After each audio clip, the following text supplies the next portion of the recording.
Aku jadi penulis sejak SD dan jadi penulis profesional sejak lulus kuliah. Full-time writer sejak 2005. Sampai sekarang pun aku nggak punya penghasilan apa-apa kecuali dari menulis. Nah, selama 18 tahun itu yang paling kutakutkan dari profesiku adalah menjadi dinosaurus. Pernah kuat, pernah survive, tapi sekarang udah punah. Karena nggak sadar akan datangnya meteor. Barangkali ini sama kayak kekhawatiran orang-orang di profesi kreatif lainnya ya. Takut suatu hari nanti nggak terpakai lagi, takut nggak relevan lagi dengan kebutuhan zaman, dan sebagainya.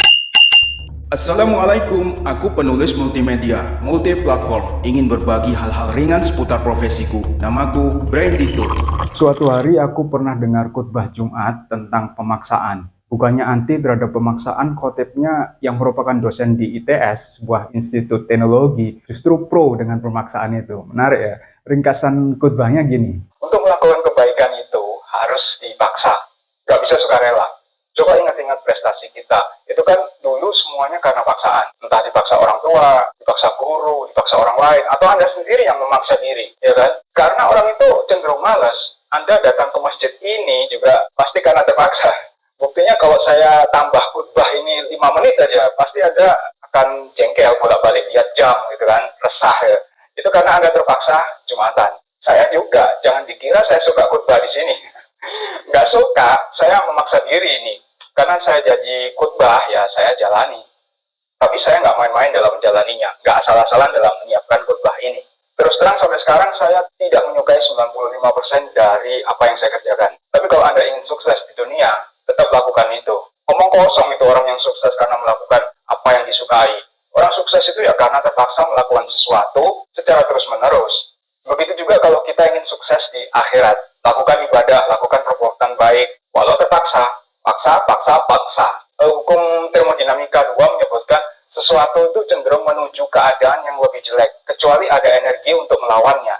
Anak kecil contohnya, kalau orang tuanya mau menjadikan dia jelek, gampang, biarin aja dia, pasti jelek-jelek sendiri. Jelek akhlaknya, jelek penampilannya, jelek nilai pelajarannya.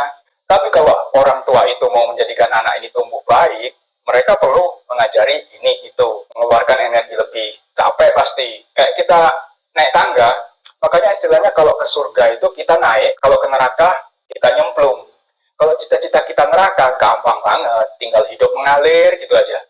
Nanti mentok-mentoknya jurang, jatuh atau terpeleset ke neraka. Tapi kalau mau ke surga, nah ini kita harus susah payah mendakinya, memanjatnya. Butuh energi besar, butuh paksaan. Begitu inti khutbahnya. Kupikir-pikir, wah benar juga tuh. Cocok juga kalau gue hubung-hubungkan dengan profesi penulis. Zaman terus berubah, kalau kita nggak memaksa diri untuk mengikutinya, kita akan tergilas. Dulu menulis itu pekerjaan yang sulit. Pakai bulu unggas, dikasih tinta, tintanya sulit, kertasnya juga sulit, maka yang disebut penulis adalah mereka yang berhasil memaksa diri mengatasi kesulitan-kesulitan itu. Minimal penulis yang bisa menyediakan pena, bisa mendapatkan kertas, dan sebagainya. Terus ada penemuan mesin ketik. Penulis yang punya mesin ketik jadi tampil lebih menonjol, lebih produktif. Yang masih pakai pena jelas semakin tertinggal. Terus hadir komputer. Pengguna mesin ketik yang awalnya keren, sekarang jadi kelihatan kuno. Lalu datang lagi era aplikasi, menulis blog jadi gampang karena ada aplikasi semacam WordPress, menulis skenario jadi mudah karena ada aplikasi seperti Caltex, mengedit tulisan ada Grammarly, CPB, menerjemahkan ada SmartCat, MidCat, NemoQ, mau menyusun novel ada aplikasi Save the Cat, mau menerbitkan buku ada Wattpad, semuanya jadi jauh lebih mudah. Nah, sekarang era AI, Artificial Intelligence. Kerjaan menulis jadi jauh lebih gampang lagi sejak kedatangan ChatGPT dari OpenAI, Bard dari Google, dan entah apa lagi nanti. Tinggal ketik promptnya, hasilnya akan keluar dalam beberapa detik. Kalau kurang puas dengan hasil itu, kita bisa suruh si AI merevisi, atau langsung kita edit sendiri. Aku udah coba bikin satu e-book berbahasa Inggris, ratusan halaman, kelar dalam waktu 10 menit. Dari nol loh itu, yang bikin kerangka AI, yang nulis AI, yang layout e-booknya juga AI. Kita tinggal baca ulang dan edit-edit isinya yang menurut kita nggak sesuai atau menurut kita plagiat nih, kita ubah. 10 menit, jadi satu buku. Ngeri nggak sih? Maka industri perbukuan dan perkontenan kuprediksi tambah kacau dalam waktu dekat ini. Terutama di Indonesia ya, yang daya beli dan minat baca masyarakatnya dari dulu selalu bermasalah.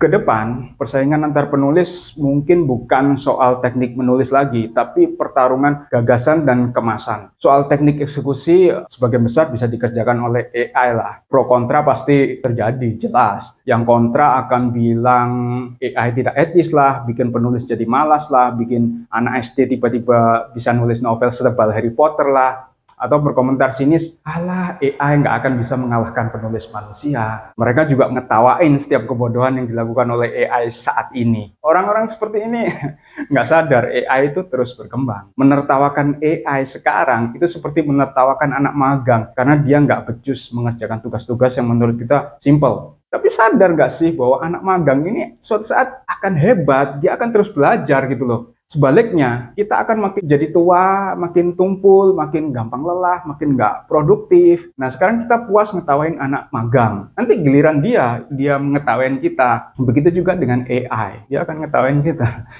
Jadi sebagai penulis yang sebisa mungkin terus relevan dengan zaman, aku cenderung pro dengan AI. Aku nggak mau seperti tukang ojek atau sopir taksi konvensional yang kaget, marah, protes ketika ojol atau taksi online mulai banyak di jalan. Aku juga nggak mau jadi kayak dinosaurus yang meremehkan bencana alam dan nggak sadar kalau meteor-meteor besar udah mulai mendekati bumi. Menurutku kemajuan zaman jangan ditolak lah, percuma. Dengan atau tanpa persetujuan kita, AI akan terus berkembang, percaya deh. Jadi selamat datang aja lah, welcome Bard, marhaban ya ChatGPT. Kalian nyerobot pekerjaanku nggak apa-apa, nggak masalah. Tapi bantu aku untuk bisa tetap relevan dengan kebutuhan zaman. Bagaimanapun, kembali ke khutbah Jumat tadi ya tentang hukum 2 termodinamika.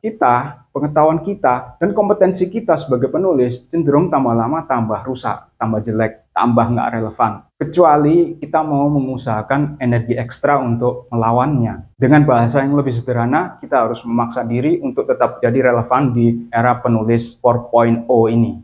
Ini aku bukan menasihati kalian ya, jangan GR. Ini aku menasihati diri sendiri sebagai penulis, supaya mau terus memaksa diri, jangan rebahan aja. Terima kasih sudah menyimak. Sampai ketemu di video-video Brahmanto Anindito berikutnya. Wassalamualaikum.